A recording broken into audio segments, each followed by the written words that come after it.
Assalamualaikum. Sini mak mami. Pintar mami.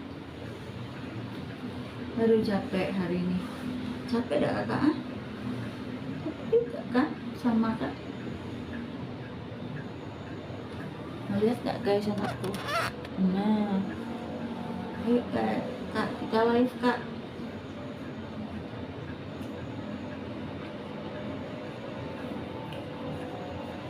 Assalamualaikum teman-teman, welcome to my live session.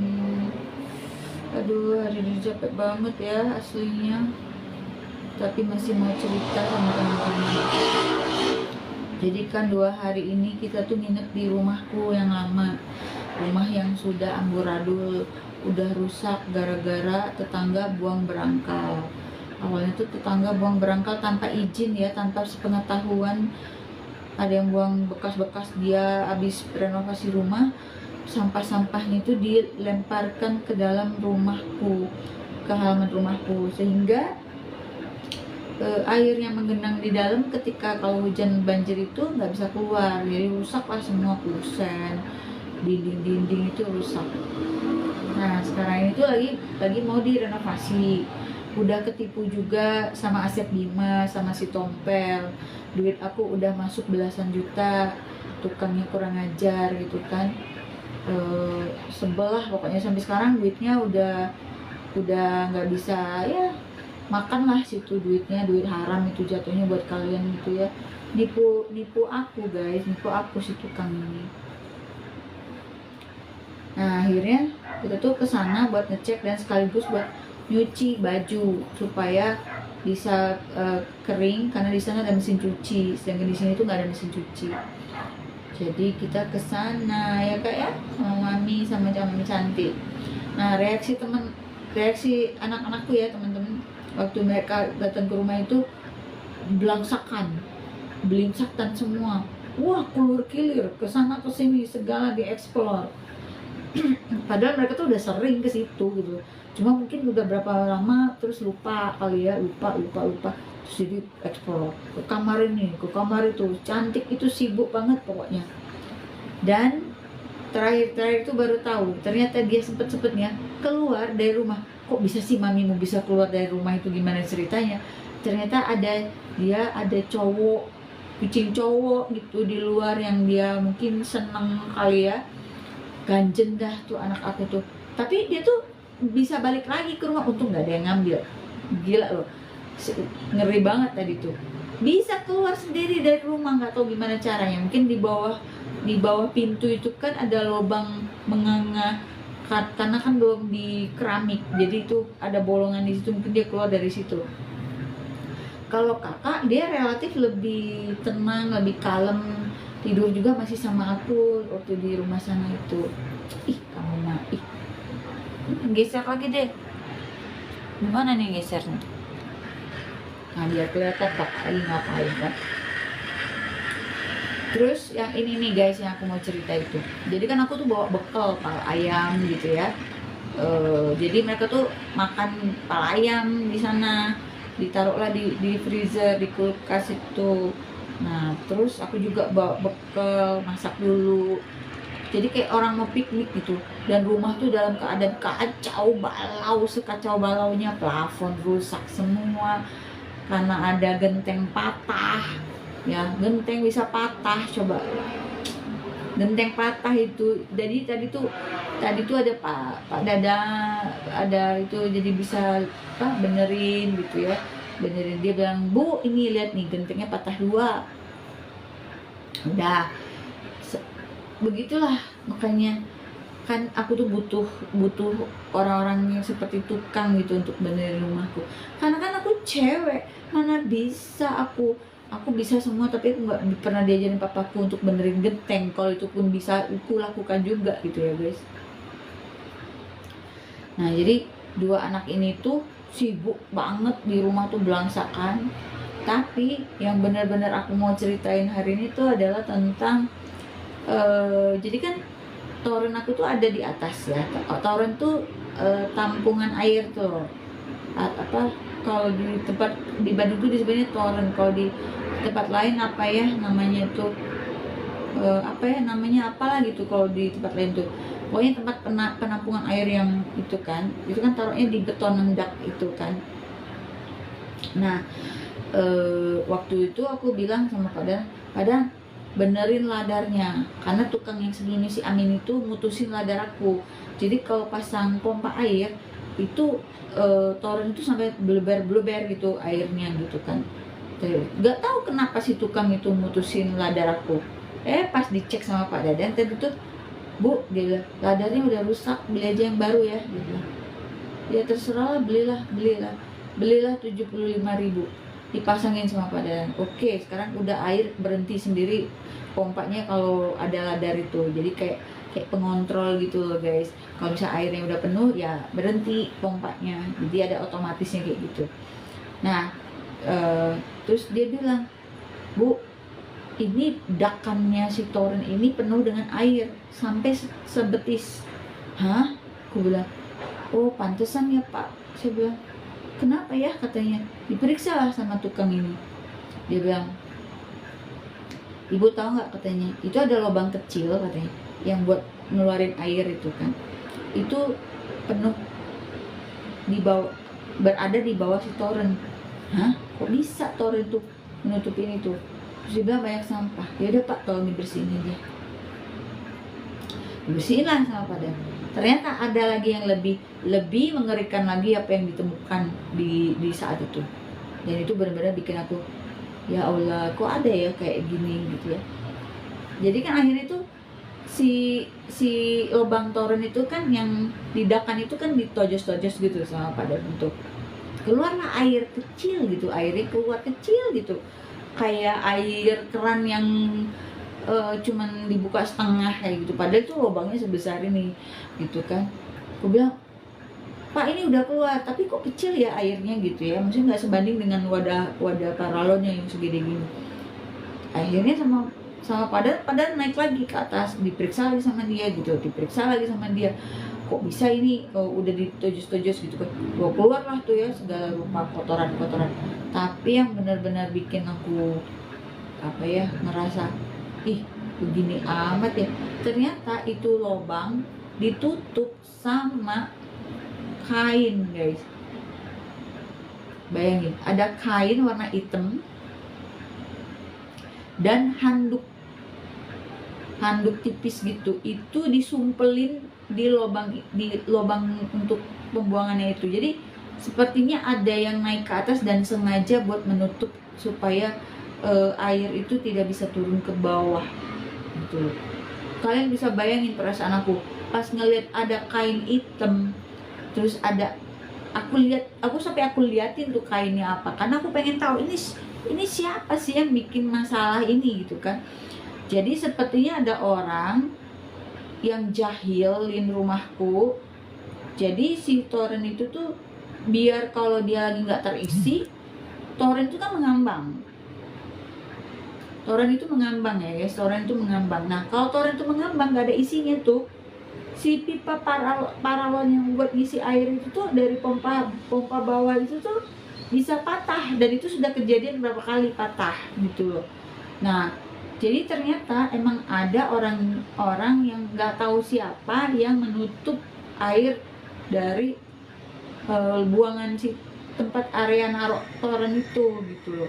Pas aku liatin itu kainnya warna hitam guys, ada nanti aku tunjukin ke kalian fotonya. Aku foto itu dua macam. Satu bentuknya kayak handuk sebesar ini gitu, terus ada kain juga sekitar 1 meteran warnanya hitam, itu yang nutup, kata Pak Dadang, itu yang nutup si lubang toren itu gitu guys. Nah itulah, terus udah gitu lihat ke atas tuh genteng patah katanya. Genteng patah itu cuma satu guys, tapi dia menyebabkan plafon gipsum aku jadi bintik-bintik sampai bolong-bolong itu gara-gara satu itu aja. Kamu nggak ngerti kenapa bisa genteng patah itu, dari mana genteng bisa patah gitu kan ya gitu. Udah apalagi ceritanya tuh, masang ladar, genteng patah, ada yang nyumbat kain gitu kan. Nah ada cerita seru guys hari ini. Jadi Pak Dadang kan naik ke atas tuh, ke plafon kan, pakai tangga dari kamar mandi tuh ke atas. Terus udah gitu aku bilang, aku tuh belum pernah naik ke atas rumahku sendiri guys. Dia bilang, ibu jangan naik lah, ngapain katanya perempuan naik, baik lah ya orang ini tuh, jadi dia protek lah sama cewek gitu. Udah bu, ibu tunggu aja di bawah, biasa aja yang ke atas, udah jangan ke atas. Tadi aku tuh penasaran pengen lihat gitu. Akhirnya dia naik ke atas, tiba-tiba dia bilang gini, aku tanya kan, Pak di atas tuh ada apa aja sih? Dia bilang ada kayu-kayu, ada apa, besi dan bekas-bekas keramik, dia bilang gitu. Oke lah, terus udah gitu aku tanya apa lagi Pak, tiba-tiba dia bilang gini, dia lagi di atas nih ngomong sama aku yang di bawah ya.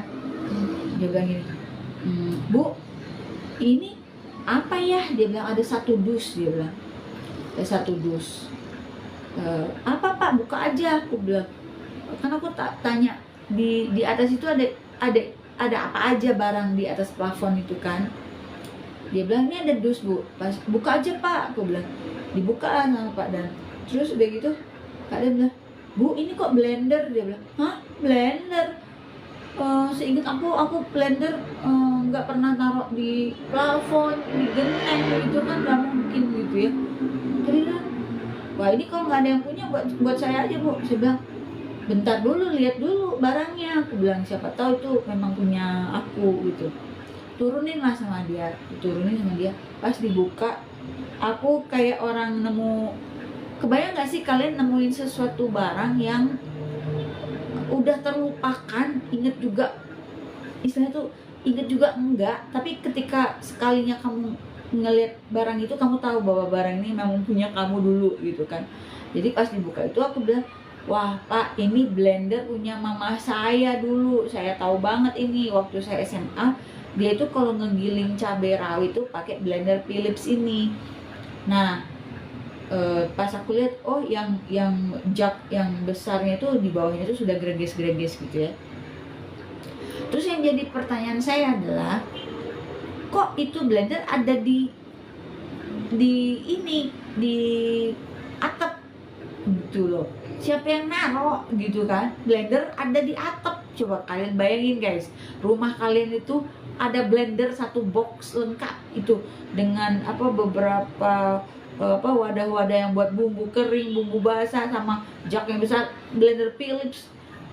Dan pas aku lihat, oh iya, aku langsung mengenali barang itu. Aku bilang, terakhir aku pakai barang ini waktu aku SMA. Bayangin kak, like been like many years ago gitu kan. Akhirnya kata pada, coba dulu katanya, siapa tahu udah rusak, dia bilang gitu kan. Emang ditaruh di atas kan udah rusak. Tapi siapa yang naruh di atas gitu loh, pertanyaan kan, siapa yang naruh di atas gitu kan, di atas gitu.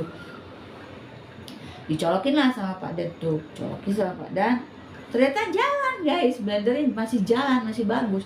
Cobain lagi pakai yang jug yang kecil yang buat bumbu kering itu, masih jalan guys. Bayangin guys, itu loh ceritanya.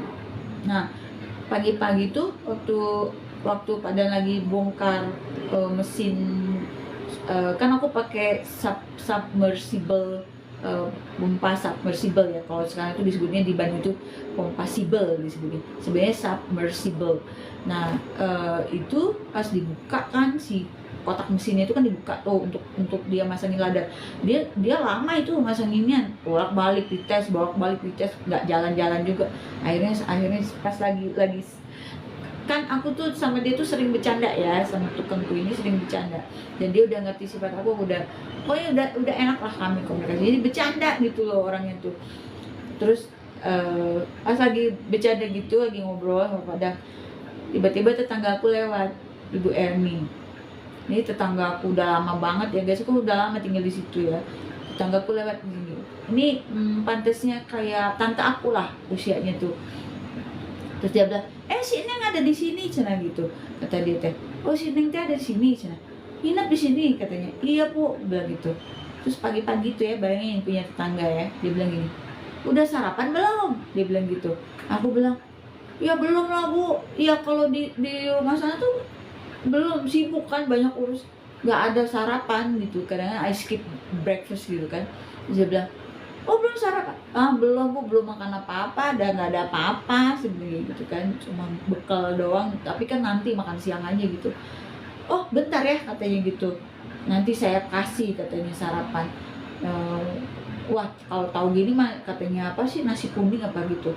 Akhirnya dia pulang lagi nih, tetangga aku nih pulang lagi ke rumahnya, terus dia pulang lagi, pergi lagi ke rumahku, dia bawain kue bolu pisang enak banget. Dia bilang itu pisangnya pakai pisang Lembang, dari Lembang dia bikin sendiri. Terus ada roti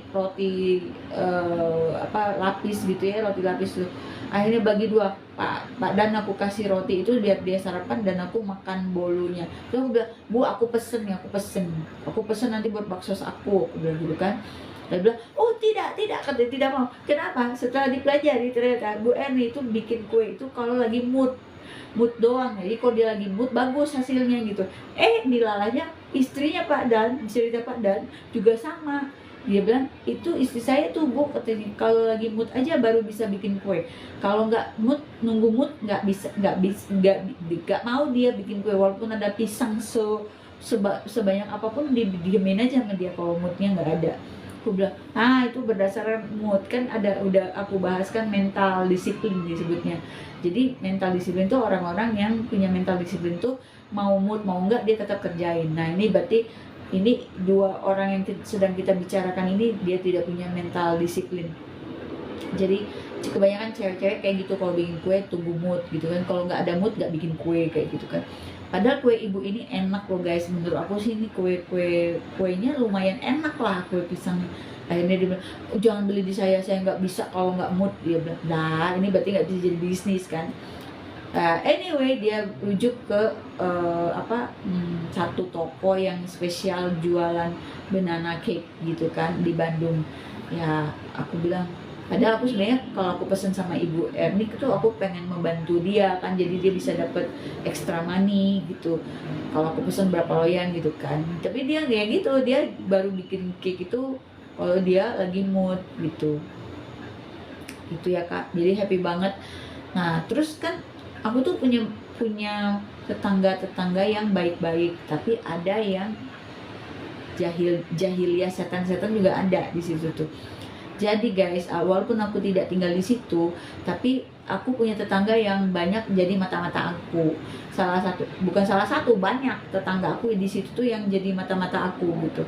Jadi mereka itu, ya itu balik lagi, karena hubungan kita baik selama berpuluh-puluh tahun, kita baik banget hubungannya. Jadi aku tuh kayak misalnya Bu Erni, Neng, ibu mau ikut mobil Neng ya sampai depan, sampai ke Samsat, ayo gitu kan.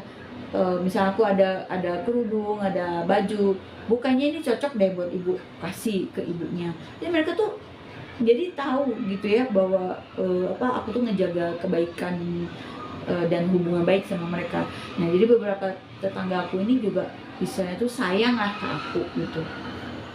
Jadi Pak Dadang sampai bilang, itu ditawarin bolu pisang langsung mau sih ibu mah. Iya atau udah deket gitu sama tetangga kita, deket gitu hubungannya gitu kan. Apalagi Bu Erni itu salah satu yang paling deket di situ.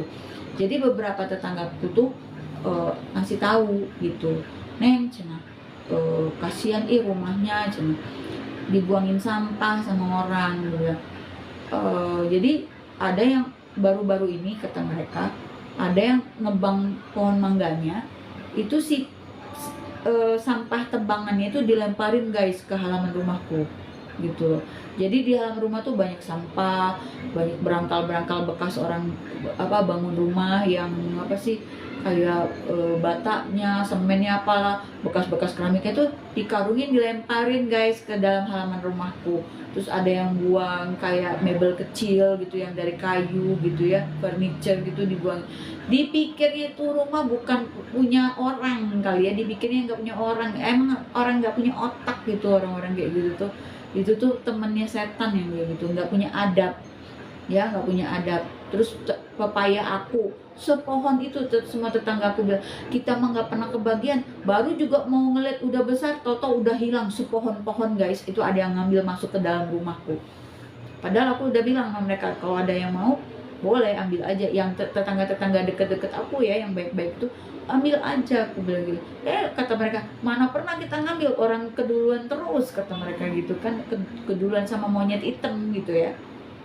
Nah, jadi dari mereka ini aku tahu, oh pas aku cek ya kemarin itu aku cek, bener guys, banyak banget apa dahan-dahan bekas tebangan mangga orang itu dilemparin ke dalam rumahku. Akhirnya aku udah kesel. Selama ini kan aku diem aja ya, selama ini aku selalu sabarin aja, tapi ya lama-lama aku pikir ini kok keterlaluan sekali ya. Yang kalian harus tahu ya, aku punya pohon mangga ya. Nanti aku cerita soal pohon mangga aku mau cerita dulu soal bekas-bekas sampah dari orang motong mangga yang dilemparin ke rumahku ya guys. Nah itu si pohon mangga itu, akhirnya aku saking keselnya tuh ya, kok kayak nggak punya adab banget ya orang-orang ini ya, kurang ajar gitu. Kita itu nggak bisa ya memperlakukan semena-mena properti pribadi orang, kan itu ada hukumnya guys. Kalian bisa dilaporin ke polisi loh guys gitu loh. Kalian masuk rumah orang aja tanpa izin itu bisa kena, apalagi kalau sampai merusak, membuang sampah ya kan, itu ngerusak rumahku tuh jadinya, yang orang-orang jahanam ini ya. Nah akhirnya si berangkal pohon itu, bekas-bekas tebangan pohon orang yang dilemparin ke halaman tuh ku lemparin lagi keluar, keluarin lagi, ku angkut itu sampai keringetan, aku lemparin jebruk gitu. Terus si ada kayak apa sih, kayak lemari kecil gitu ya dari kayu, dibuang yuk ke rumahku, ku lemparin lagi ke depan rumahku tuh gitu. Nah terus Bu Erni lihat nih, tetanggaku nih lihat, besoknya dia lihat tuh pohon-pohon mangga yang apa habis ditebangin orang yang dilempar ke rumahku tuh ditaruh di depan pagar aku kan. Terus dia bilang gini, Neng itu dikeluarin ya? Iya Bu, saya bilang. Terus apa coba, dia bilang bagus, dia bilang. Iya, karena orang juga kesel gitu loh ngeliat rumahku digituin tuh. Tetangga aku tuh protek loh sama aku ya. Jadi tetangga aku tuh banyak yang baik sebenarnya, karena ya itu tadi balik lagi hubungan baik bertahun-tahun ya kan gitu. Jadi itu hubungan baik yang dijaga gitu ya. Tapi ada juga orang yang kita udah baik ke dia tapi dia tetap nggak baik juga ke kita, itu juga ada gitu ya. Nah ada juga orang yang memang karena iri hati, dengki, di dalam hatinya penuh dengan noda hitam, mereka ngeliat orang lain yang lebih dari dia tuh panas gitu hatinya. Itu tetangga di Indonesia tuh kayak gitu guys. Kita nggak pernah bikin masalah sama orang, tapi kalau orang udah iri hati kan, mata ain ya istilahnya, itu kena mata ain itu, terserah dia lah, bodo amat kalau aku sih gitu. Tapi ini aku bilang sama tetangga aku udah bilang nanti ya, aku bilang aku ada bukti CCTV-nya, aku nggak mikir dua kali guys laporin mereka ke polisi gitu. Siapapun yang membuang sampah ke dalam rumahku itu akan aku proses secara jalur hukum. Tunggu saja waktunya ya, jangan pernah kamu macem-macem, pasti kucengkrem kau, kumasukkan ke bui kau gitu loh, kayak gitu ya. Karena itu rumah pribadi ya, rumah dibeli dengan susah payah ya, dengan duit yang halal ya gitu loh, bukan dari duit yang aneh-aneh. Itu duit setengah mati ngumpulinnya bangun rumah itu, seenaknya aja mereka ngerusak-rusak rumahku kayak gitu. Jadi nanti rencana aku udah bilang gitu sama tetanggaku, semua setuju. Iya Neng, laporin aja ke polisi. Dia gerem juga mereka, soalnya gemes juga mereka gitu loh, kasihan juga kan ngelihat aku tuh gitu loh. Nah kayak gitulah, itulah aku bilang, tetangga aku tuh kalau dibilang ya banyak yang jahat, enggak, banyak kan yang baik. Tapi yang jahat ini jahat banget, ada satu dua tapi jahat banget gitu loh di situ tuh gitu. Tapi jahatnya tuh merata gitu, bukan cuma ke aku aja, ke semua. Jadi kalau orang kita ngomongin si orang ini nih ya, semua kayak kemarin aku ngobrol sama tetanggaku tuh, dia aja bilang itu orang judes banget ya, muka nggak pernah negur orang, nggak pernah senyum. Nah iya begitulah gitu ya, begitulah.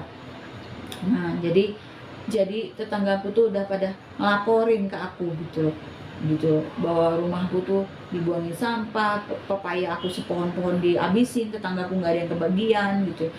Itu mungkin dia sejenis monyet yang suka makan pepaya, jadi harus makan pepaya sampai sepohon-pohonnya. Dan satu pepaya itu bisa sekitar segede gini ya guys, itu mungkin ada 20 ya, 20 biji itu, karena pohonnya besar dan bagus banget buahnya. Jadi pepaya California yang aku tanam tumbuh di depan rumah aku tuh California yang sebesar ini guys, kalau karena matang pohon tuh bisa sebesar ini gitu guys. Jadi kalau kalian lihat pepaya California yang di supermarket menil-menil itu ya, itu tuh udah karbitan. Kalau yang asli masa di pohon tuh segede gini guys, bisa sampai mungkin 3 kilo 4 kilo kali segede gitu. Nah itu tuh ada berapa puluh biji dihabisin coba. Tetangga-tetanggaku yang lain nggak kebagian, kan ada monyet hitamnya di situ tuh gitu. Tunggu aja waktunya, kalau nggak dicabut aja nyawanya sama Allah tuh yang jahat-jahat di situ tuh. Kesel banget dah gitu. Bertahun-tahun loh kami tuh dibikin menderita loh di situ sama orang-orangnya, itu lagi gitu. Makanya aku bilang ya ampun. Jadi kalau ditanya ya, kalau misalnya kalau ditanya, misal aku mau makan, aku nggak susah makan, datang aja aku ke rumah tetanggaku yang baik, aku bisa minta makan sama mereka, itu pasti dikasih sepiring sama mereka gitu. Nah itulah hubungannya baik gitu kan, hubungannya baik. Jadi kalau ada yang jahat ada, di mana-mana juga di pertetanggaan itu pasti ada tetangga yang nggak normal, ada, pasti selalu ada yang nggak normal. Ini untung aja nih ya kucing tadi itu ya keluar, cantik tuh keluar dari rumah. Terus ada kucing jantan, entah dia lagi ngeceng-ngeceng anak gimana. Hatiku tuh bener-bener sampai kayak anjrok gitu, takut dia hilang gitu. Walaupun dia jelek, judes, bengis gitu, aku tuh sayang loh guys sama dia gitu loh. Dia nggak mau kalau dia sampai hilang. Bisa nangis bendol-bendol mataku, nangisin kucingku. Sudah 7 ekor kucing aku tuh di rumah yang lama itu tuh hilang sampai pasang CCTV. Pas aku pergi, aku di sini sekarang aku tinggal di rumah itu, CCTV-nya pun dihancurin sama tetangga jahanam itu. Karena dia nggak mau itu CCTV itu ada, biar aib dia nggak kebongkar. Padahal udah tahu semua aku rahasia dia. Gitu. Aib dia tuh aku udah tahu semua. Gitu. Jadi ya begitulah ceritanya. Jadi orang lain pasang CCTV, dia beling setan. Kenapa? Karena ketahuan apa yang dia lakukan gitu kan. Kayak gitu. Padahal aku pasang CCTV untuk kucing.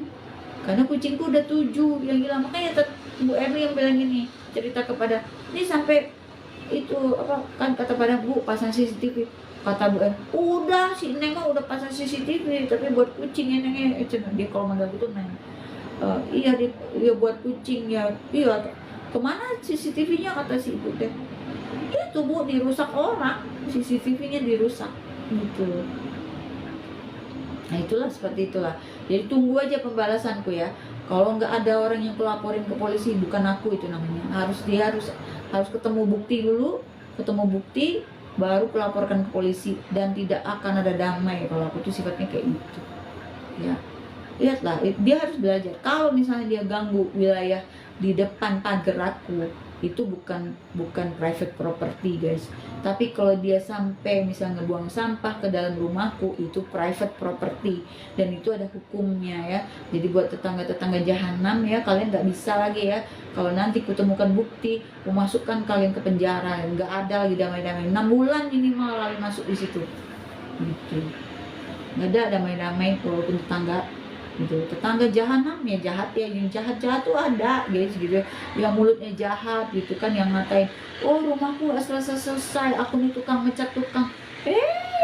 Lo pikir gue kesenangan apa ngecat tukang yang nggak bener kerja? Tadi aja Pak Dadang tuh sampai bingung dia lihat hasil kerja tukang yang sebelumnya itu, mau pasang tabung toilet, tabung WC itu sampai nggak bisa dipasang guys, karena dia salah ngukur jadi gejeduk gitu loh ke dinding. Jadi kalau aku mau bikin VT tentang kesalahan tukangku, mungkin udah setebel ini kali gitu. Aku tuh udah rugi banyak tuh sama tukang. Tahu-tahu ada tukangku yang cerita, katanya tetanggaku bilang aku tuh tukang mecati tukang, selalu bermasalah tukang. Maksudnya tuh aku nih jahat kayak gitu loh, tukang orang gila yang suka mencetin tukang kayak gitu. Aku jawab aja gini, tidak ada orang yang mengeluarkan duit ya pengen rumahnya cepat selesai terus dia mecatin tukang, kecuali tukang itu memang tukang yang banyak salahnya, makanya dikeluarin kan gitu, dibandingin kita menanggung kesalahan dia yang lebih parah lagi gitu. Berarti kalau dia salah terus dipertahankan tuh duit lebih banyak lagi kalian keluar gitu kan. Itu ada tetanggaiku itu, dan waktu tukang itu ngomong aku rekam. Jadi suatu saat nanti aku akan tunjukin rekam itu, dan dia menyebut nama tetangga itu. Dia menyebut nama tetanggaku itu. Jadi akan aku kirim nanti suatu saat ke orang itu, biar kalau perlu disidang nanti di Pak RT. Apa maksud dia ngomong kayak gitu? Ngebantuin enggak, ya kan, nyumbang duit enggak, tapi bikin huru hara gitu, bikin apa, mencemarkan nama baik aku jadinya seperti itu. Nah, itulah orang gila tuh. Padahal dia tuh sebenarnya pengagum tersembunyi aku, guys. Orang itu adalah fans terbesar aku di situ sebenarnya. Karena apapun kerja aku di situ, apapun gawe aku di situ, dia selalu kepo, pengen tahu, selalu pengen tahu. Udah kayak artis aja aku tuh di situ. Jadi aku bilang kalau perlu nanti aku bikin majalah dinding gitu loh. Ya kan, aku beli sendok berapa, ya kan, aku belanja hari ini beli apa aja, karena mereka pengen tahu banget tentang hidup aku. Tapi orang-orang seperti itu aku udah tutup aksesnya, tidak boleh dia, karena setiap kali kalau ada tukang, mereka tuh suka datang gitu ke rumah tuh, terus ngobrol sama tukangnya, terus nanti minta tukangnya bikinin dia apa, bikin. Padahal ini baru mau mulai kerja di rumahku, udah nih boykotnya dulu, kayak gitulah. Tuh orang gila memang. Ya, orang gila memang. Kalau orang normal nggak kayak gitu, nggak mungkin orang normal tuh berperilaku seperti itu. Tapi kalau aku memahaminya ya memang mereka sakit jiwa sih memang gitu. Nggak ada penjelasan lain, orang nggak normal aja yang kayak gitu. Kalau orang normal kan nggak ada yang mau buang sampah ke tetangga, coba. Ya kan, kita tuh kalau bisa kan ngejaga hubungan baik sama tetangga. Kalau orang normal kayak aku kan normal gue gitu. Pengennya kan sama tetangga kan baik gitu kan, akrab, ya kan, hubungannya mesra, saling memberi gitu. Kalau aku sih lebih seneng memberi, aku banyak ngasih ke tetangga-tetangga aku, guys, gitu. Jadi aku lebih sering memberi sebenarnya. Jadi kalau mereka memberi ya sekali-sekali aja, jarang-jarang, mungkin 5 tahun nggak sekali gitu. Tapi ya ada lah gitu. Tapi kalau aku yang lebih banyak memberi sebenarnya, bukan yang ngomongin ya, tapi maksudnya aku orang yang suka memberi. Banyak yang nyari aku tuh pemulung, tukang sol sepatu, tukang tape, pada nanya tukang tahu, hari si Eneng kemana, pindah kemana gitu. Kata ibu tuh ya, kalau orang baik mah cenah belum meninggal aja udah dicari orang dan penuh dengan kenangan baik gitu tentang aku, dia bilang gitu. Aku sampai terharu loh dia ngomong kayak gitu. Mudah-mudahan ya guys, kalau aku meninggal banyak jejak kebaikan aku gitu. Karena kan sebenarnya menurut aku investasi kita hidup itu sebenarnya menciptakan kenangan yang baik gitu. Kalau kamu menciptakan kenangan buruk, maka ketika kamu meninggal yang kenangan buruk itu yang akan diomongin orang. Tapi kalau kamu berbuat baik, itu kebaikan kamu itulah yang akan diomongin orang. Nah, ibu tuh ngomong ini, belum si Neng yang meninggal aja udah banyak ya yang nyari Neng gitu. Karena kebaikannya pada ngomongin si Neng mah baik orang. Nah kayak gitu, kenapa? Nih aku kasih tahu. Karena aku itu kan seneng berbagi orangnya. Jadi kalau misalnya ada tukang tape, aku nggak begitu makan tape ya. Sebenarnya bukan pengen beli tapenya. Nanti dia datang, dia tuh bawa pikulan guys, dipikul gini ya, kasihan gitu ngelihatnya ya, berat, keranjang besar juga, dipikul gini. Aku bilang, aduh kasihan banget nih. Nah mamang itu tuh, dia itu ke komplek aku tuh jauh guys, naik bus, terus masuk ke dalam lagi komplek kami itu ya. Aku tuh kadang mikir gini, ini orang kerja setengah mati bawa beban seperti itu, jalan sepanjang komplek gitu ya, entah dia dari dusun Tanjung Sari, Jatinangor itu 2,5 jam ya guys dari tempat itu. Berapa ongkosnya, untung enggak bapak ini, kadang kepikiran terlalu banyak gitu, untung enggak ya bapak ini, lapar enggak ya dia, haus enggak ya dia, kayak gitu loh, kadang kepikiran kayak gitu. Karena aku tuh ternyata emosi terkuat aku tuh iba. Parah banget gak sih gue, ibaan aku tuh orangnya. Jadi kalau dia bunyi tapenya tuh gini, tape gitu, suaranya tuh khas banget, tape gitu, gitu kan. Udah langsung aku tuh keluar guys, keluar bawa dompet, mang sini mang gitu loh. Nah mang sini mang gitu kan, tuh kasih misalnya ada dompet berapa, 50.000, 20.000, 20.000. Terus dia pikir aku mau beli tape, aku mau beli tape. padahal aku tuh nggak pengen beli tape dia, aku pengen ngasih aja ke dia gitu guys. Iya anak lucu banget, tidur kamu ya nak. Kakak capek banget kakak kalau habis dari rumah kita sana ya, karena kurang tidur semua, belangsakan semua. Biasa tempat kecil, di rumah kan besar, lumayan besar rumah tuh kan. Rumahku tuh 5 kamar guys, kalian bisa bayangin, 2 lantai 5 kamar, kamar mandi aja 3, sekarang dikurangin sama aku 2 aja. Jadi kasih.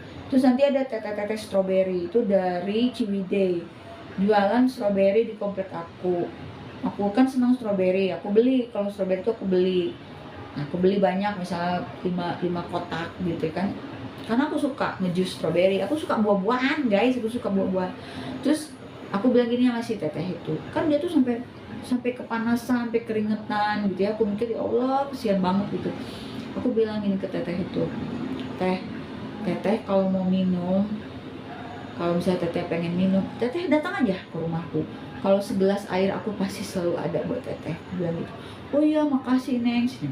Akhirnya dia duduk lah, karena dia duduk sama anjuran gini sambil ngobrol gitu, kayak gini lah ngobrol. Teteh dari mana? Dari Ciwidey. Oh gimana tentang strawberry itu, strawberry farm itu kayak gimana? Nah akhirnya karena deket sama dia, kenal sama dia tuh, akhirnya aku mutusin untuk nyembelih kambing kurban aku di desa dia di Ciwidey. Nah itu dia itu yang handle semua. Pokoknya aku cuma sumbang kambing aja, domba ganteng waktu itu.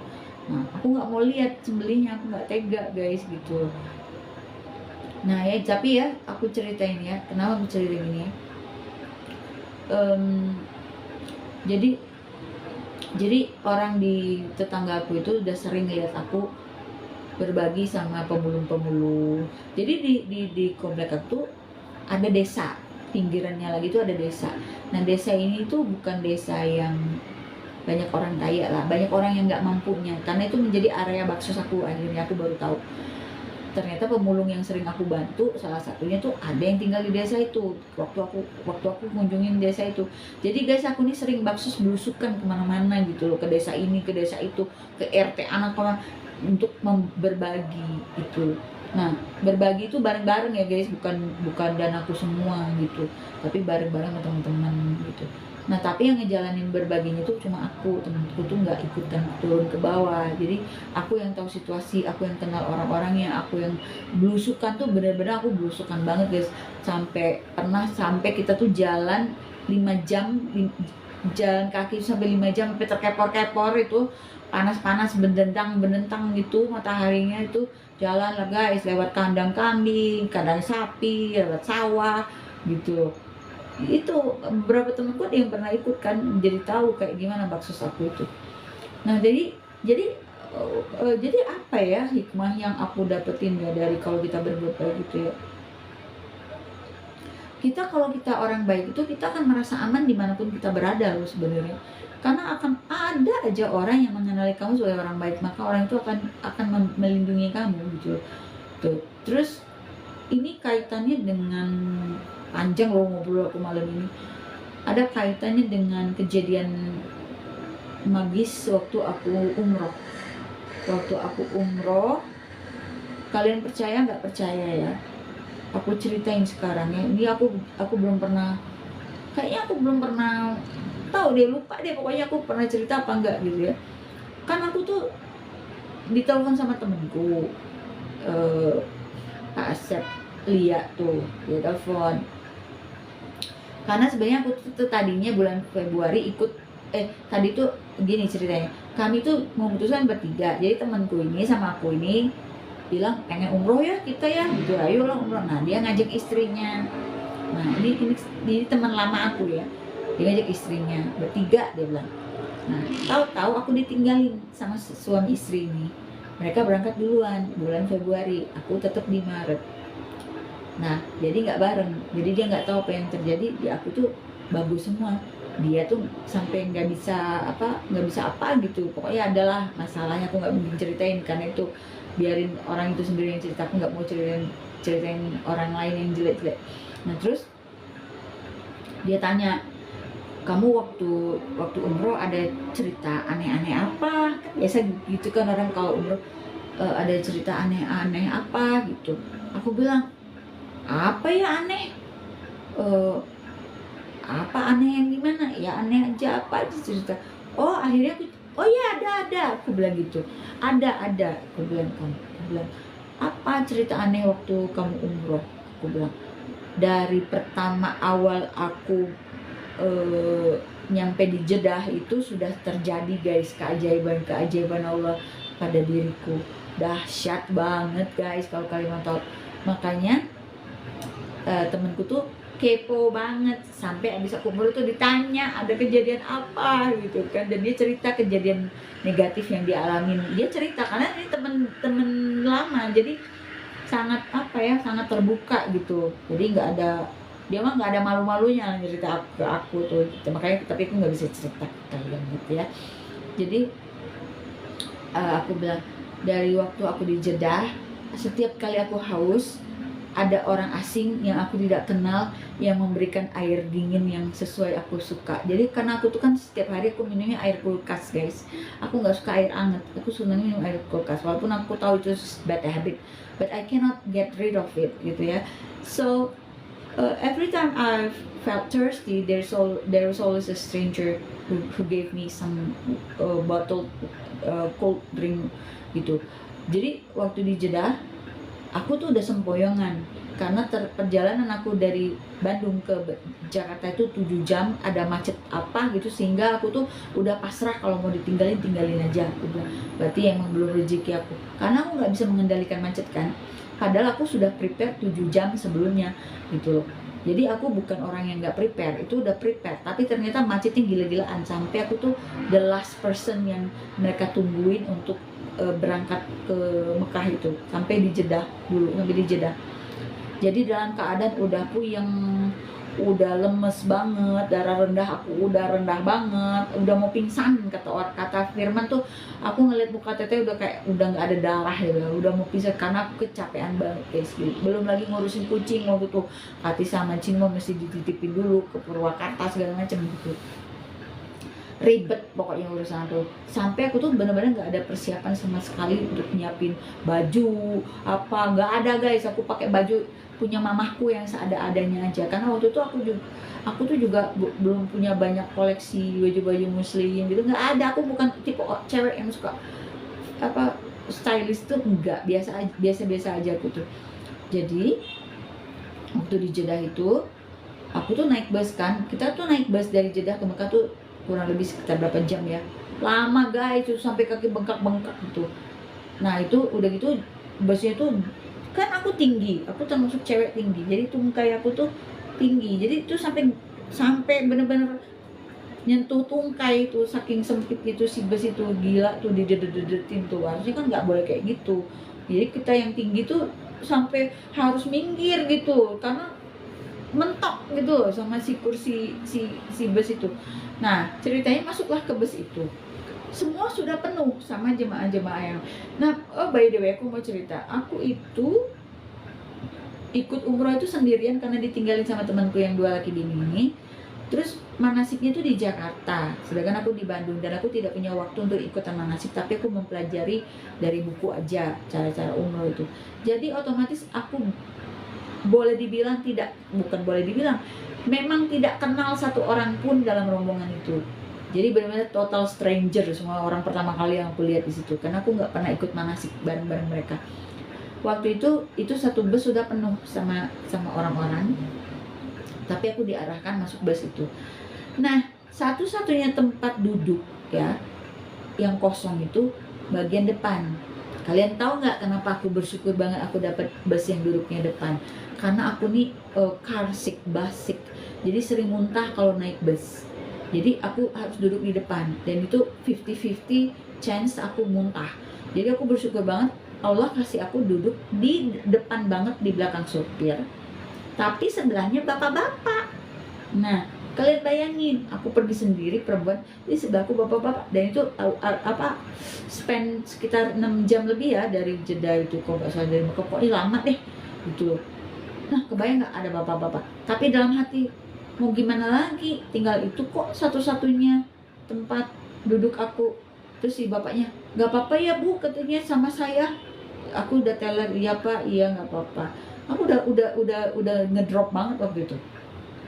Terus dalam hati nih aku ngomong gini, ya Allah pengen minum, aus banget. Kenapa? Di bus itu aja kita nunggu 3 jam. Karena ada salah satu peserta umroh aku itu yang tertahan di imigrasi. Waktu itu mereka belum tahu kalau aku bisa bahasa Inggris, ya. Dan ini ceritanya lucu, akhirnya aku yang jadi duluan, dimajuin duluan apa-apa karena aku bisa komunikasi dalam bahasa Inggris dengan baik. Nah, waktu itu mereka tidak tahu kalau aku bisa bahasa Inggris. Jadi ada masalah di imigrasi waktu itu, mereka nggak tahu mungkin komunikasi atau miskom gimana, pokoknya tertunda sampai 3 jam guys. Bayangin guys, dari pesawat itu tidak boleh bawa air minum sama sekali. Jadi can you imagine gitu loh, dari jam berapa pagi, hampir dari jam berapa pagi sampai jam berapa itu kita nggak ada minum sama sekali. Itu udah dehidrasi guys di situ. Nah, terus dalam hati kan ngebatin gini, ya Allah pengen banget minum air dingin seperti biasa gitu, minum air kulkas kayak gitu. Tapi kalau di Indonesia kan banyak pedagang asongan yang jualan-jualan, di sana tuh nggak ada masalahnya gitu loh. Jadi mau beli air minum juga walaupun ada duitnya juga nggak tahu mau belinya di mana gitu kan. Jadi cuma ngebatin doang ya guys. Kalau kalian umroh itu langsung ya, langsung ceng gitu sama Allah tuh, langsung ceng. Tahu nggak apa coba yang terjadi? Ini baru salah satu cerita magis aku tentang aku umroh. Terus udah ngobrol, si bapak tuh ngobrol sama jemaah-jemaah, aku diem aja udah teler gitu, ya tapi haus gitu kan, ya Allah haus pengen minum. Tiba-tiba si bapak itu ngomong gini, tau nggak guys, Bu katanya, saya punya 2 botol air minum, dan aku pun sampai sekarang tidak pernah tahu bagaimana bapak itu punya 2 botol air minum itu gitu ya. Dia bilang, ini yang satu belum saya minum, yang satu ini buat saya. Kalau ibu mau, katanya, ini saya kasihin ke ibu. Masya Allah guys, zaman itu aku lagi haus-hausnya dan tidak ada tukang asongan dimanapun, tidak ada manusia lain kecuali kita dalam bus itu. Terus tiba-tiba ada bapak-bapak ini yang nawarin air minum, aku nggak peduli lagi. Yang penting bukan bekas dia gitu ya, bodoh amat, gue udah istilah itu, dia mau TBC juga gue gak peduli, gue udah haus banget gitu. Oh mau banget Pak sebenarnya itu, makasih banyak sih bilang. Dan tau nggak, pas aku lihat itu botol aqua yang 365 ml itu ya, 360 ml, pokoknya yang botol aqua yang 5 ribuan gitu tuh, itu tuh airnya dingin seperti yang aku suka gitu, penuh.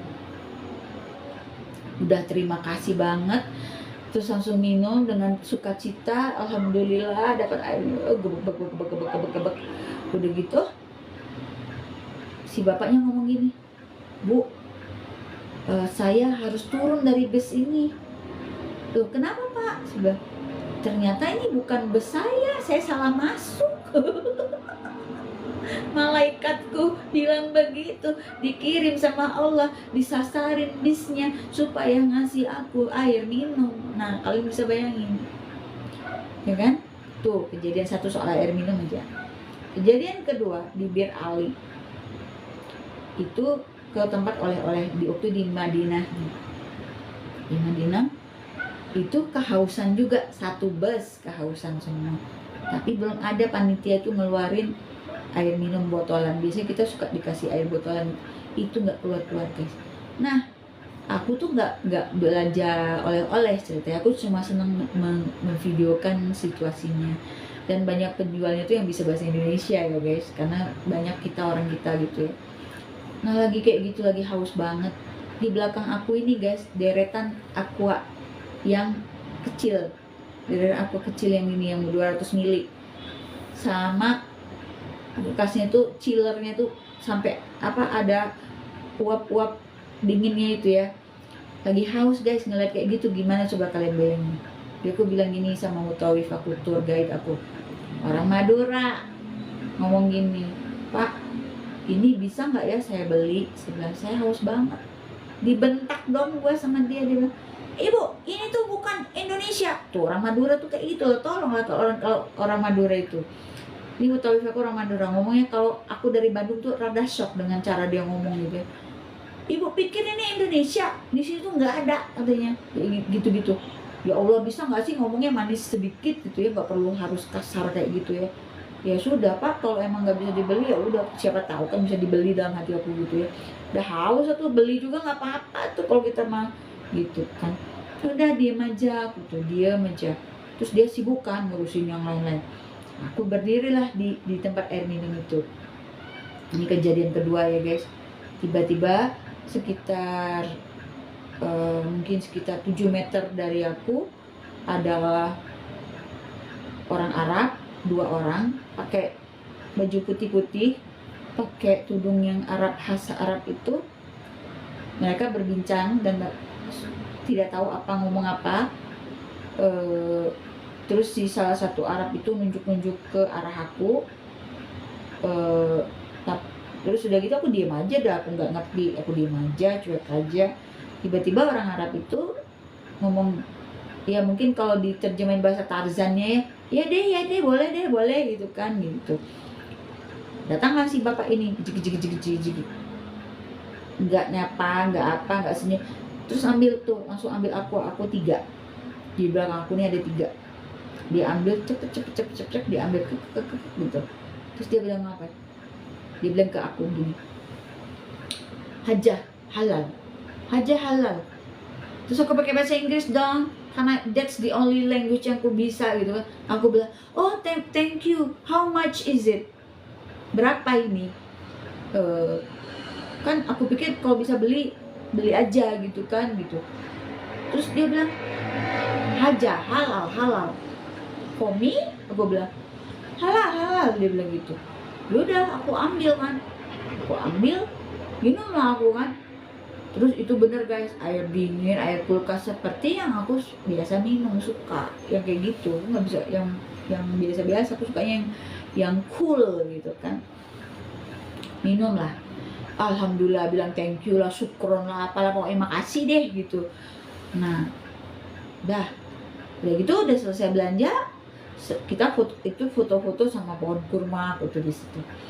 Nah fotoin temanku juga, karena aku nih senang fotografi guys, jadi aku rada bisa moto orang lebih bagus gitu. Jadi teman-temanku pada seneng gitu, ada nenek-nenek juga nanti fotoin saya, aku fotoin dia gitu, mereka itu ada yang mau nyetak foto di situ tuh ya, karena kan nenek-nenek nggak punya HP, jadi pakai HP aku mau dicetak kayak gitu.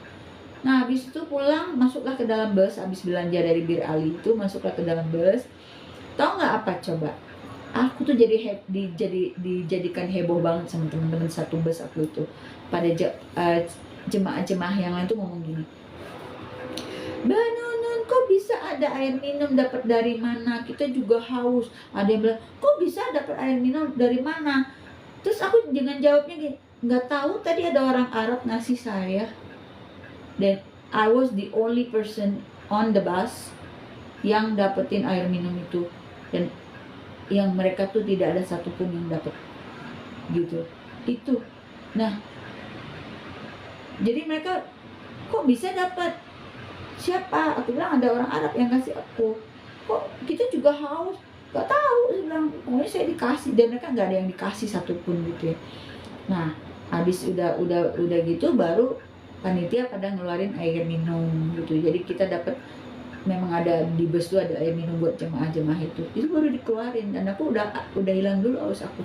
Nah temenku itu yang aku bilang Pak Aseplia itu, pas dengar ceritaku tuh dia maksa, coba deh kamu pikir-pikir, amalan apa yang kamu buat di Indonesia yang membuat Allah mengganjar kamu setiap kamu haus ada orang asing yang kasih kamu minum. Aku bilang aku nih nggak tahu. Aku bilang apa ya, nggak kepikiran guys, sama sekali nggak kepikiran sama sekali. Aku bilang apa ya, perasaan aku biasa-biasa aja jadi orang, nggak yang baik-baik gimana gitu ya. Masih banyak temanku yang lebih baik lagi dari aku gitu ya guys. Enggak, kata dia, pasti ada deh amalan kamu di sini tuh katanya. Terus teman aku bilang, dah emang kamu dasarnya orangnya baik sih non, jadi pasti kamu dibaikin juga sama Allah. Bener guys, banyak banget cerita baik yang aku alami waktu aku minum. Satu-satu ya ceritanya ya, soal air dulu sekarang. Nah akhirnya abis itu 2 hari aku ngahuling, cek bahasa Sunda teh, mikir kenapa ya Allah mengganjar aku dengan kebaikan seperti itu. Jadi aku nggak sempet kehausan guys. Setiap kali aku kehausan ada air dingin, dan airnya itu air dingin guys, yang aku suka, bukan air biasa gitu ya yang suhu ruang, enggak, emang air dingin yang seperti aku biasa minum gitu loh guys. Nah ini apa coba guys, pikir sama 2 hari. Pokoknya temanku tuh ngedesak, coba pikir, kamu pikir apa, malah mungkin mau niru dia gitu ya. Pikir-pikir apa ya soal air, kan mikirnya pas soal air ya, apa ya air, oh iya ya. Akhirnya pas hari ketiga tuh dia telepon, aku bilang aku temu jawabnya. Kenapa setiap kali aku haus itu Allah kasih aku air minum? Karena aku suka ngasih air minum ke teteh stroberi, aku bilang.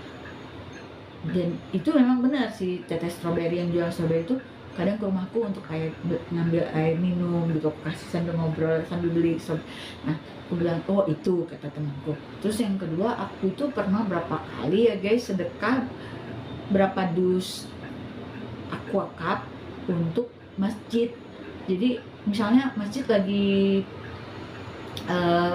ada panitia kurban tuh, pada motong-motong kurban. Nah, aku kan nggak berani tuh lihat yang kayak gitu, tapi aku tuh pengen menghibur mereka gitu. Jadi siapa tahu ada yang kehausan, kan ada air minum dari aku.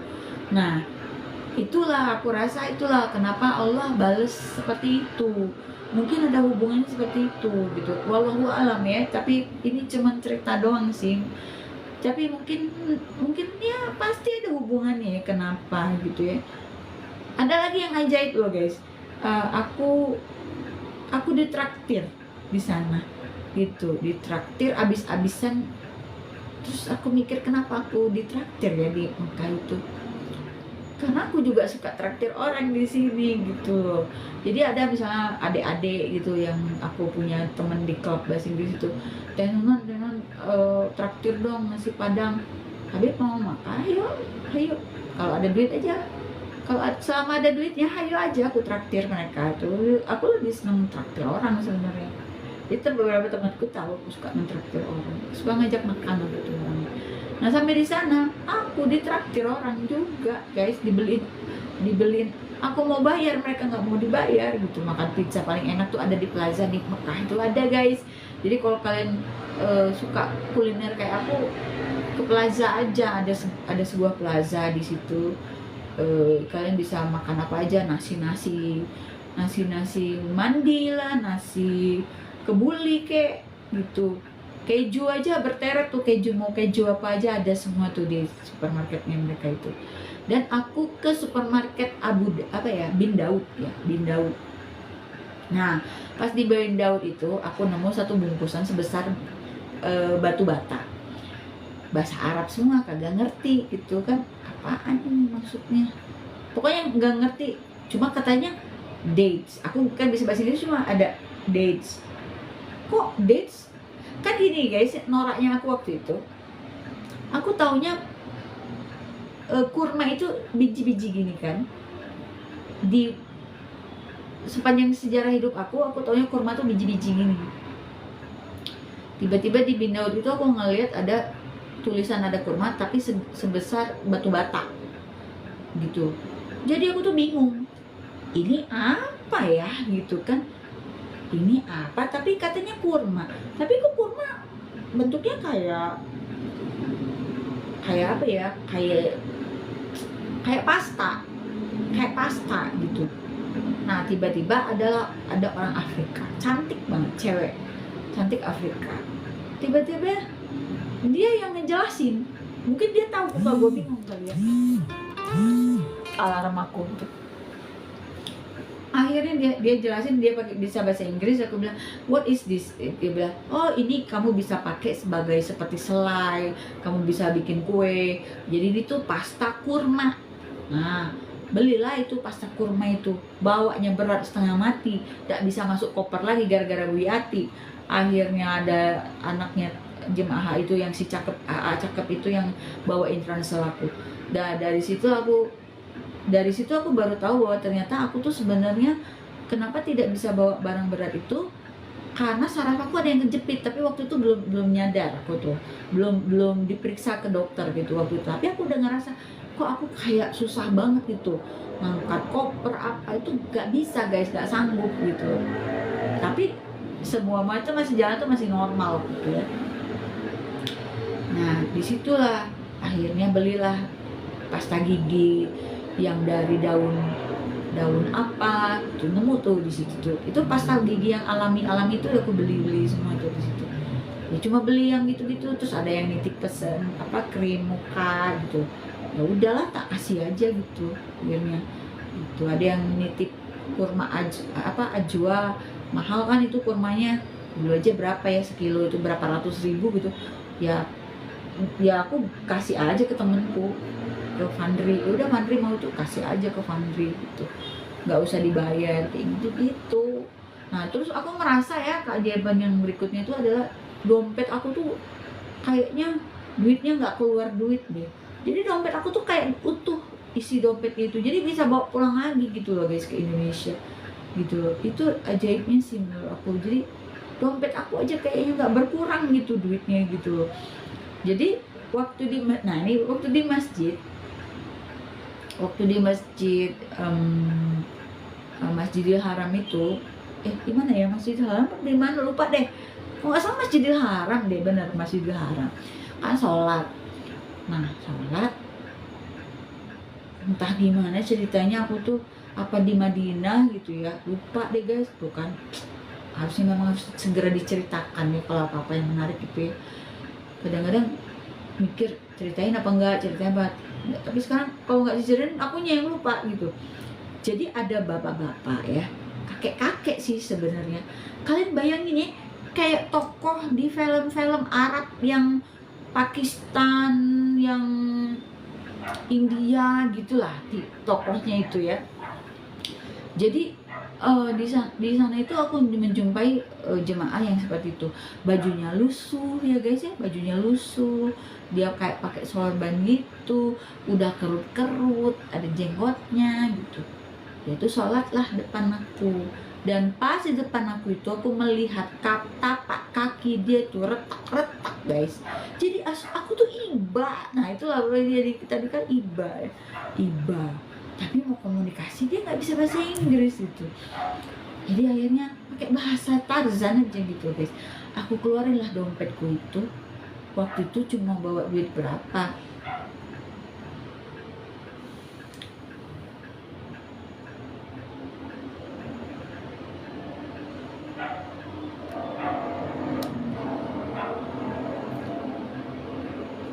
Harus ini guys, masukin itu puzzle itu. Nah karena udah lewat 1 jam ini mungkin kan.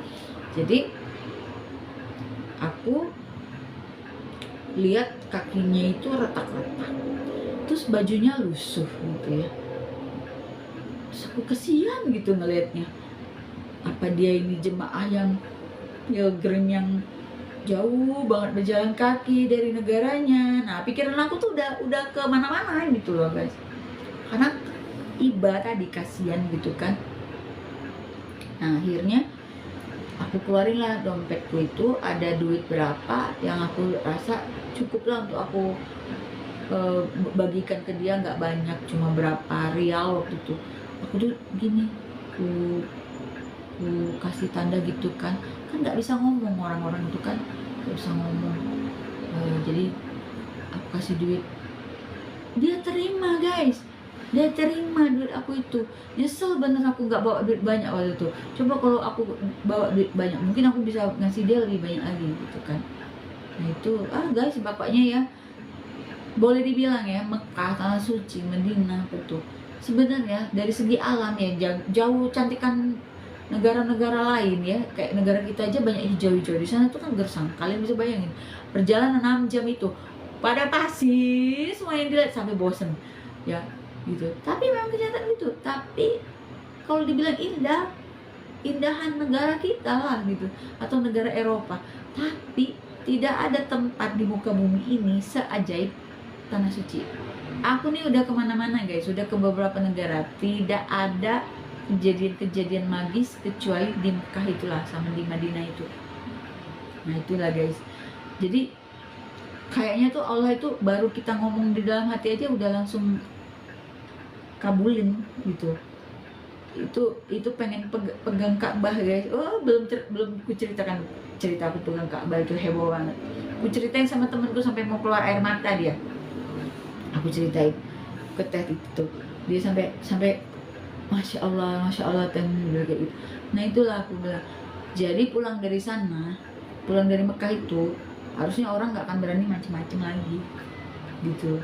Kalau orang tuh sampai macem-macem masih makan duit korupsi, padahal udah pernah ngalamin keajaiban Allah kayak gimana di sana tuh orang tolol itu, menurut aku tolol bahlul bener.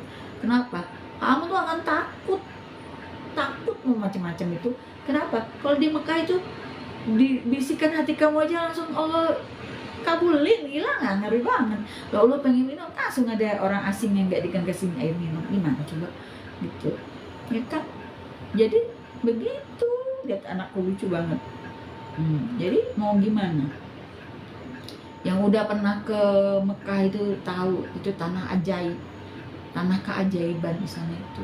Tempatnya nggak bagus, biasa-biasa aja, cuma bayangin batu-batu doang, tanah tandus doang, nggak ada indah-indahnya. Cuman di situ kita tuh nyari kedekatan sama Allah sih, kalau aku bilang keajaiban Allah itu yang benar-benar benar itu, disitulah kerasa banget. Sampai banyak hal yang kalau aku ceritain itu bisa nangis air mataku ya. Aku bisa nangis guys, karena aku benar-benar sampai detik ini aku masih takjub banget sama keajaiban Allah yang ada dalam hidup aku dan dalam diri aku waktu aku di sana itu. Wow, itu kalau aku ceritain kalian gak akan percaya kalau aku ceritain ke kalian apa yang aku alamin, yang benar-benar ajaib banget, super ajaib, dan mungkin tidak pernah terjadi lagi seumur hidup aku, nggak ada lagi, sekali itu aja. Tapi itu Allah benar-benar menunjukin aku nih hebat, aku bisa kasih kabulin, bisa berbuat apapun gitu sesuka aku tuh. Jadi benar-benar yang itu pulang dari sana itu jadi tambah jatuh cinta sama Allah, tambah takut sama Allah, jadi tambah gimana gitu sama Allah tuh. Jadi benar-benar kayak yang tadinya kayak ngawang-ngawang, ini Allah nih ada apa enggak gitu, pas di sana tuh kayak gitu gitu, sampai ajaib banget lah pokoknya, nggak bisa aku omongin guys. Banyak banget cerita ajaib aku selama di sana itu. Jadi aku suka, jadi karena aku sudah mengalami pribadi ya, secara pribadi di sana tuh kayak gimana. Jadi aku kadang mikir gini, kok bisa ya ada orang yang udah haji, udah umroh, tapi kelakuannya nggak berubah. Bagi aku itu kayak nggak mungkin gitu kalau orang sampai nggak berubah baik gitu ya. Tapi ada kan yang sampai udah haji berkali-kali juga kelakuannya masih nggak bener juga gitu kan. Ya itu balik lagi ya ke personal orangnya. Tapi menurut aku, lo mau nunggu umroh berapa kali sih sampai lo jadi orang yang bener gitu. Padahal sekali aja kayak aku tuh udah langsung ngeri-ngeri sedap gitu sama keajaiban Allah gitu. Padahal yang aku alami itu kejadian positif semua. Kebayang gak kalau orang yang ngalamin kejadian negatif kayak temenku. Nah akhirnya temenku tuh 2 kali ya umroh gitu, karena dia penasaran. Dan terjadi lagi hal yang hampir sama, kesialan dia di waktu dia umroh pertama. Bayangin 2 kali. Sampai dia bilang apa ya, Nun kasih tips dong. Aku bilang lo sholat taubat deh. Nah iya buat teman-teman yang mau pergi umroh ya, kan kita nih semua kan banyak dosanya ya. Aku banyak dosanya. Aku ngerasa aku nih orang yang nggak suci. Aku orang yang, karena aku masih manusia, aku juga pasti ada salah banyak. Jadi aku diajarin sama tante aku yang mu'alaf. Jadi aku punya tante, dia mu'alaf, dia dari non Islam, nikah sama om aku, jadi pejabat tinggi, nggak pernah sholat, tapi rajin puasa, karena dia nggak bisa hafalin Arabnya itu. Suatu saat om tuh ajak dia pergi umroh, dan di situ tante tuh banyak hal-hal yang menyenangkan, banyak hal yang aja. Terus dia cerita, tahu nggak katanya, saya tuh sebelum pergi umroh itu takut banget, dia bilang, karena selama ini nggak pernah sholat, jadi cuma Islam KTP si tante tuh. Tapi orangnya baik banget lah, jangan salah, baik banget, generous banget tante tuh. Aku tuh CS dia banget, aku tuh benar-benar bestie dia banget. Makanya om tuh suruh sampai mau ngegaji aku asal nemenin tante aku nggak mau malah.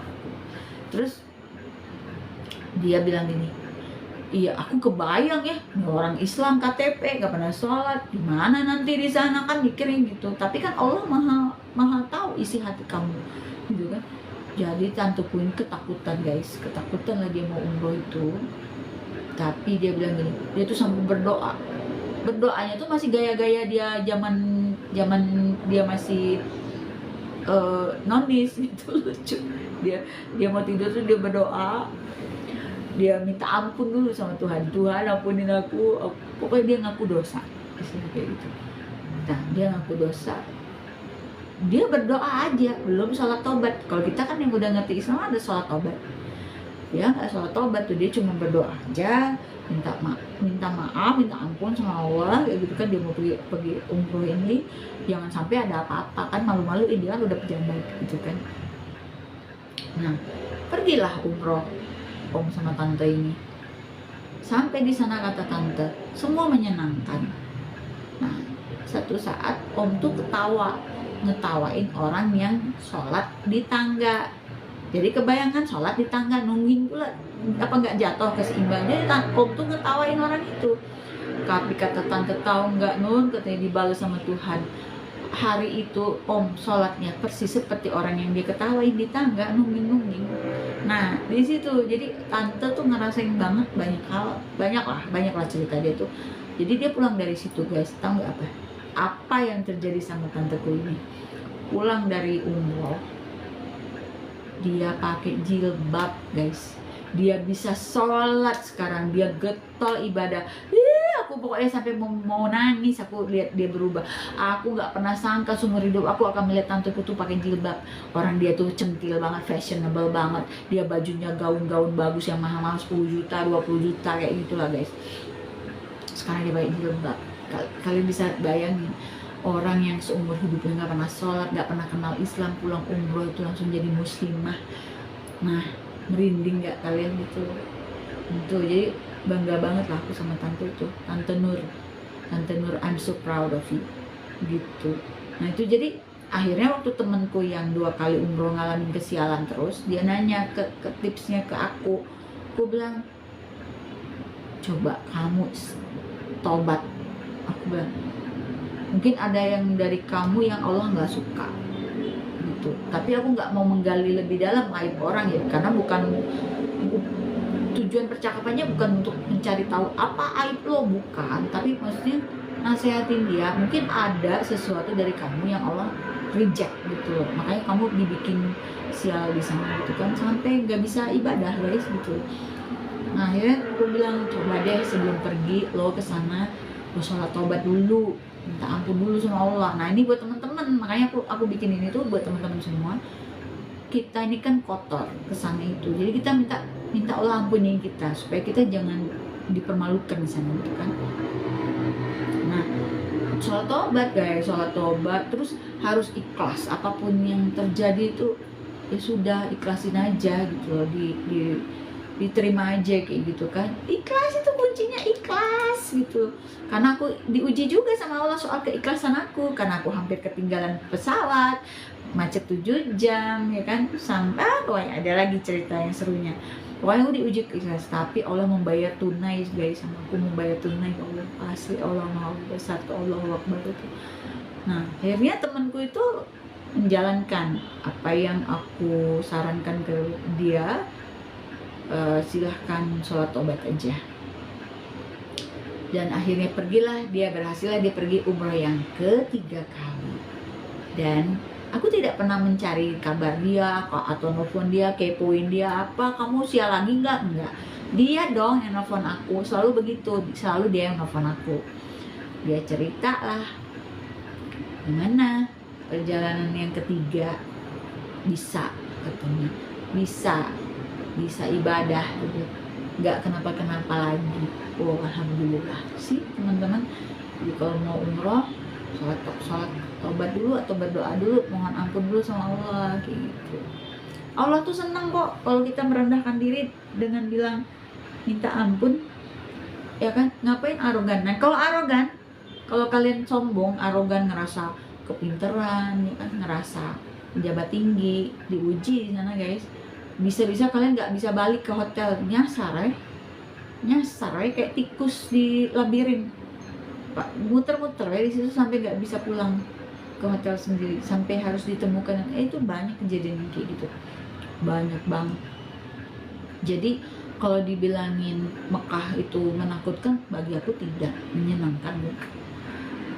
Cuaca waktu aku pergi bulan Maret itu kayak di Lembang, sejuk, enak. Pokoknya the best time itu Maret itu lah. Pokoknya semua the best lah waktu itu. Aku ngerasanya the best semua. Makanya aku bilang, ya Allah, kalau bisa aku pergi lagi ke sana bulan Maret sama seperti kayak aku umroh kemarin gitu kan, dengan fasilitas terbaik, dengan teman-teman yang terbaik, yang orangnya asik-asik semua, enak-enak, terus ibadahnya bisa lebih sahdu, lebih apa. Guys, Madinah itu kalau kalian baru duduk aja tuh di pelataran masjidnya, itu tiba-tiba tuh kayak ada rasa damai yang nggak bisa aku lukiskan. Itu cuma bisa nangis aja, nangis terus. Aku di situ sangat nangis mulu karena campuran terharu, campuran apa ya, nggak bisa ngomong ya guys, pokoknya nangis.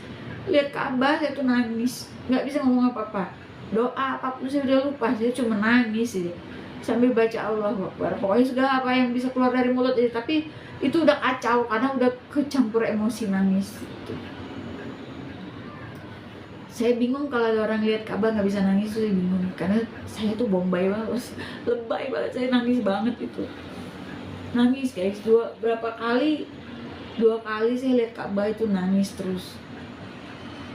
Karena saya cuma diizinkan sama Allah cuma 2 kali, itu pun masih bersyukur saya diizinkan karena ada kejadian yang nggak memungkinkan saya. Tapi Allah baik banget, ya Allah baik bagi saya tuh, Allah tuh baik banget.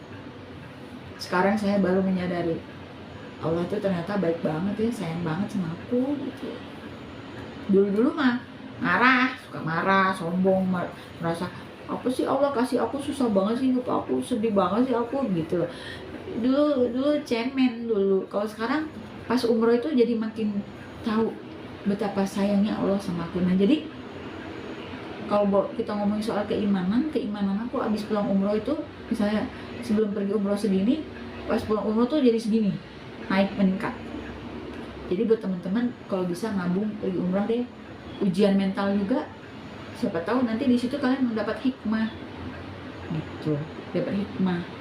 Oh ternyata Allah sayang banget ya sama aku, ternyata oh Allah sebesar ini ya kekuasaannya, dia bisa ngapain aja. Itu terjadi guys dalam hidup aku waktu aku umrah itu.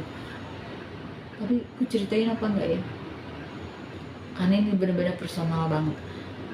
Tapi satu rombongan aku tahu semua keajaiban itu. Sampai ustadz aku tuh sampai dekat sekali sama aku, dia takjub sama apa yang terjadi sama aku. Dia sampai waduh ini bunuh ini katanya, luar biasa, karena itu sebuah keajaiban yang aku alami. Ustadz aku baik banget. Jadi sirik yang lain, kenapa ustadz aku sampai bawain air, kan kita dapat air galon 5 apa sih, air galon yang segini nih, berapa liter tuh, 3 liter mungkin ya, berapa tuh, tahu deh lupa, pokoknya yang segini. Nah itu kan berat tuh. Ustadz aku bawain air galon zam-zam itu, sampai yang lain cuma aku aja yang dibawain, yang lain enggak, kata mereka gitu, pada sirik gitu sama aku. Ustadznya baik, Ustadz baik, semua teman-teman di umroh itu baik. Pokoknya nanti ada cerita tentang sepatu, ada cerita tentang pegang Ka'bah, ada cerita dijajanin orang mulu gitu. Banyak deh. Kalau bisa pergi lagi, aku malah ya dibeliin susu loh, dibeliin susu kaleng khas Arab yang paling enak, yang paling mahal itu ada yang kasih, ada yang ngasih, coba gitu loh, sampai segitunya. Pokoknya Masya Allah luar biasa pokoknya, bener-bener guys. Apa yang aku doakan, aku minta doa apa gitu ya, kejawab semua pulang dari situ. Ngeri guys, ngeri. Mekah tuh ngerinya di situ. Jadi bukan karena aku seneng travel ya, aku solo traveler, aku ke Jepang, ke Hong Kong, kemana-mana gitu ya. Semua tempat-tempat indah yang aku kunjungin. Tapi kalau nyari soal keajaiban, tiada lagi tempatnya selain tanah suci. Jadi kalian usahakan kalian pergi ke Mekah ya, usahakan banget. Aku mau end live aku ya guys. Terima kasih sudah nonton. Buat semua teman-teman, nanti kapan-kapan lagi aku cerita lagi ya. Pokoknya hari ini ceritaku banyak ya, dari rumahku sampai aku cerita pergi umroh. Seru lah, semua itu beruntutan semua karena awal-awalnya ceritain rumah gitu kan, seperti itu.